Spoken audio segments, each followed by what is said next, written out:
इसीलिए बहुत जरूरी हो जाता है कि समाजवादी पार्टी आरएलडी और कांग्रेस के आईटी सेल को बीजेपी के आईटी सेल से सीखना पड़ेगा। बहुत कुछ सीखना पड़ेगा। मतलब कुछ दो ऐसी फेक न्यूज मैं आपको बताऊंगा जिसको लेकर के आप यकीन नहीं कर सकते कि ये भी झूठ हो सकती है। लेकिन फिलहाल मैं शाहरुख खान की बात कर लेता हूं, फिर उनकी आगे की दो बात करूंगा। अभी जी न्यूज की हेडलाइन देखो दोस्त। शाहरुख खान ने लता मंगेशकर के पार्थिव शरीर पर दुआ मांगकर मारी फूंक, लोगों ने समझा और कुछ। अब ये हेडिंग देखने के बाद कुछ लोग तो जी न्यूज से ही ज्यादा राष्ट्रवादी हो गए। वो कह रहे हैं कि शाहरुख खान ने लता मंगेशकर के पार्थिव शरीर पर थूका है। अब दोस्त इस फ्रेम को जरूर देखिएगा।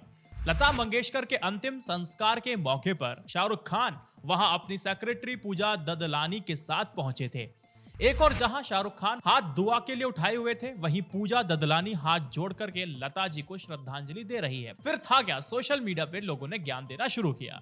शाहरुख खान ने दुआ के अंत में नीचे झुक करके मास्क को हटा करके पार्थिव शरीर की ओर फूंका। अब इसी को लेकर के कई सारे लोगों ने ट्विटर पर अपनी टिप्पणियां देना शुरू कर दिया।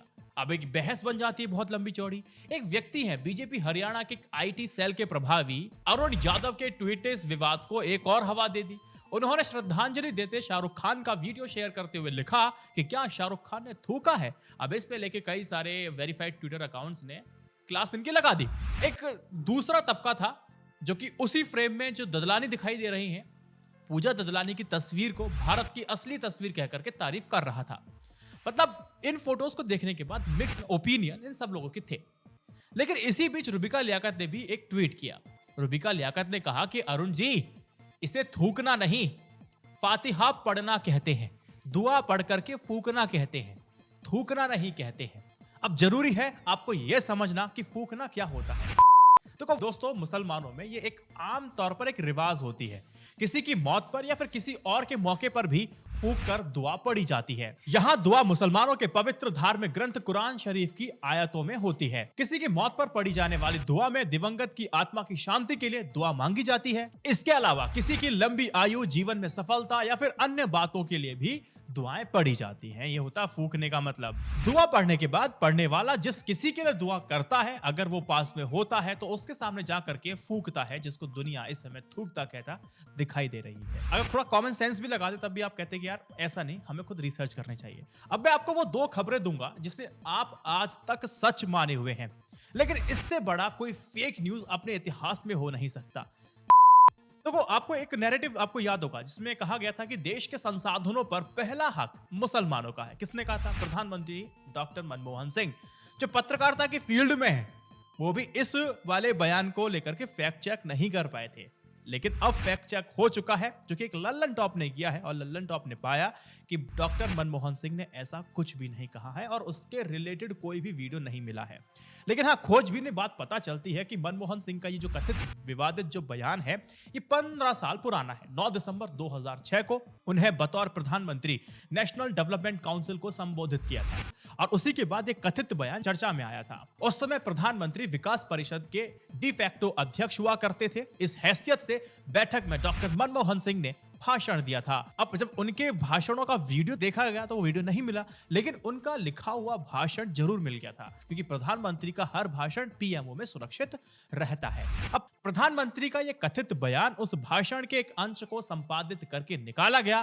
पूरा पैराग्राफ अगर आपको पढ़ के मैं बताऊंगा तो पूरी पिक्चर क्लियर हो जाएगी। डॉक्टर मनमोहन जी ने कहा था कि मेरा मानना है कि हमारी सामूहिक प्राथमिकताएं स्पष्ट हैं। कृषि, सिंचाई, जल संसाधन, स्वास्थ्य, शिक्षा, ग्रामीण बुनियादी ढांचों में महत्वपूर्ण निवेश करना और सामान्य बुनियादी ढांचों के लिए आवश्यक सार्वजनिक निवेश की जरूरत है। साथ ही अनुसूचित जाति, अनुसूचित जनजाति, अन्य पिछड़े वर्गों के उत्थान के लिए कार्यक्रम, अल्पसंख्यक और महिलाओं और बच्चों के लिए कार्यक्रम, अनुसूचित जातियों और अनुसूचित जनजातियों के लिए योजनाओं को पुनर्जीवित करने की जरूरत है। हमें नई योजना ला करके यह सुनिश्चित करना होगा कि अल्पसंख्यकों को और खासकर मुसलमानों का भी उत्थान हो सके, विकास का फायदा मिल सके। इन सभी का संसाधनों पर पहला हक है। केंद्र के पास बहुत सारी जिम्मेदारियां हैं और ओवरऑल संस्थानों की उपलब्धता में सबकी जरूरत का समावेश करना होगा। यह वीडियो को एडिट किया गया और उसको ऐसे दिखाने की कोशिश की गई कि प्रधानमंत्री ने कहा है कि देश के संसाधनों पर पहला हक और सिर्फ एक मुसलमान का है। भाषण में कहीं पर भी नहीं कहा गया कि देश के संसाधनों पर पहला हक किसी एक समुदाय का है। डॉक्टर मनमोहन सिंह ने एससी, एसटी, ओबीसी, महिला, बच्चों और अल्पसंख्यकों की बात कर रहे हैं, सिर्फ मुसलमानों की नहीं कर रहे हैं।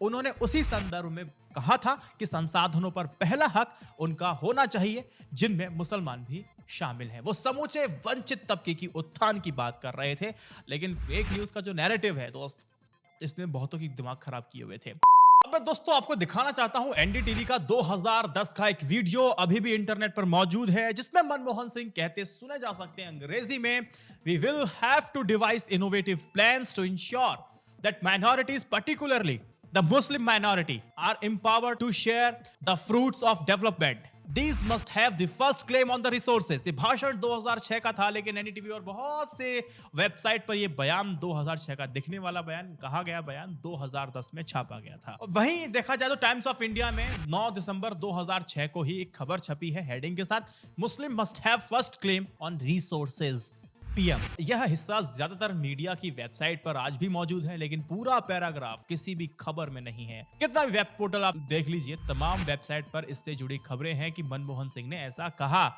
लेकिन असली पैराग्राफ ये है और आप इसको जाके पढ़ सकते हैं, जो कि आपकी डिस्क्रिप्शन में आपको लिंक मिल जाएगा। 10 दिसंबर 2006 को पीएमओ ने इस बारे में स्पष्टीकरण भी दिया था, लेकिन उसे किसी ने भी सुनने की, पढ़ने की जहमत नहीं उठाई थी। जब ये बात गलत थी तो मनमोहन सिंह और उस समय की सरकार की असफलता ही मानूंगा कि उसने सार्वजनिक बयान देकर के इसका खंडन क्यों नहीं किया, इसको पीएमओ की वेबसाइट पर जाकर के क्यों नहीं डाला। लेकिन अब नहीं डाला, गलतियां की, तो फिर सही है, आप लोग को फाइट करना पड़ेगा। यह बात बिल्कुल तय है कि फेक न्यूज का अपना एक बाजार है। यहाँ पर एक इंपॉर्टेंट बात मैं आपको बताता हूँ। राष्ट्रीय लोकदल के नेता जयंत चौधरी के बारे में खबर आती है कि उन्होंने 1,500 लोगों की एक डिजिटल टीम बनाई है। समाजवादी पार्टी के पास भी सोशल मीडिया की एक बड़ी टीम है, कांग्रेस के पास बहुत बड़ी टीम है, लेकिन अभी तक भाजपा या फिर उसके उम्मीदवारों के बारे में सोशल मीडिया में ना एक फर्जी खबर आई है और ना ही भाजपा के किसी नेता का फर्जी ट्विटर हैंडल बना करके कोई ट्वीट किया गया है। इस बात को नोटिस किया होगा, सारी फर्जी की फर्जी खबरें विपक्षी नेताओं के बारे में वायरल हो रही हैं।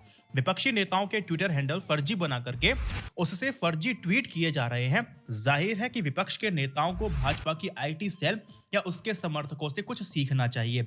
और अभी जयंत चौधरी जी की एक पार्टी ने एफआईआर कराई है। असल में पिछले दिनों जयंत चौधरी का फर्जी ट्विटर हैंडल बनाया गया, उसमें वेरीफाइड अकाउंट दिखाने वाला एक ब्लू टिक भी लगाया गया है और ट्वीट कर दिया गया कि बागपत से रालोद के उम्मीदवार अहमद हमीद को लोग वोट ना दें। इस तरह समाजवादी पार्टी के पूर्वांचल के नेता के ट्विटर हैंडल से ट्वीट किया गया कि सपा वोट दे ताकि नया पाकिस्तान बनाया जा सके। ये दोनों ट्वीट फर्जी थे। भाजपा के विरोध में सोशल मीडिया में बेहद सक्रिय और लाखों फॉलोअर वाले एक पत्रकार का भी इसी तरह, यानी कि अजीत अंजुम जी का एक ट्विटर हैंडल फर्जी बना करके एक ट्वीट कर दिया गया और कहा कि अगर भाजपा जीती तो वो पत्रकारिता छोड़ करके सड़क के किनारे रेहड़ी लगाना शुरू कर देंगे। लेकिन जब इस बात का खंडन खुद अजीत अंजुम ने कमेंट में आके कहा कि मैंने कब कहा, तो उसका स्क्रीनशॉट लेके सोशल मीडिया पे पता है फिर क्या वायरल किया जाने लगा। ये किया जाने लगा कि देखो, इनको भी पता है कि आएगा तो योगी ही। अब इस तरह से ट्विस्ट एंड टर्न खेला जा रहा है। इस तरह की फर्जी बातें बाजारों में घूमती रहती हैं। इसलिए मैं कहता हूं कि सब कुछ सोच समझ करके निर्णय या फिर कोई ओपिनियन दिया या फिर लिखा करो। That's it.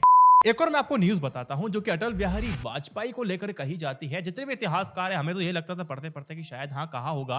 अटल बिहारी वाजपेयी जी ने श्रीमती इंदिरा गांधी को मां दुर्गा कह करके उन्होंने पुकारा था या कहा था या संबोधन किया था। इस तरह की बातें सुनते थे तो हमें लगता था कि शायद कहा होगा कभी ना कभी।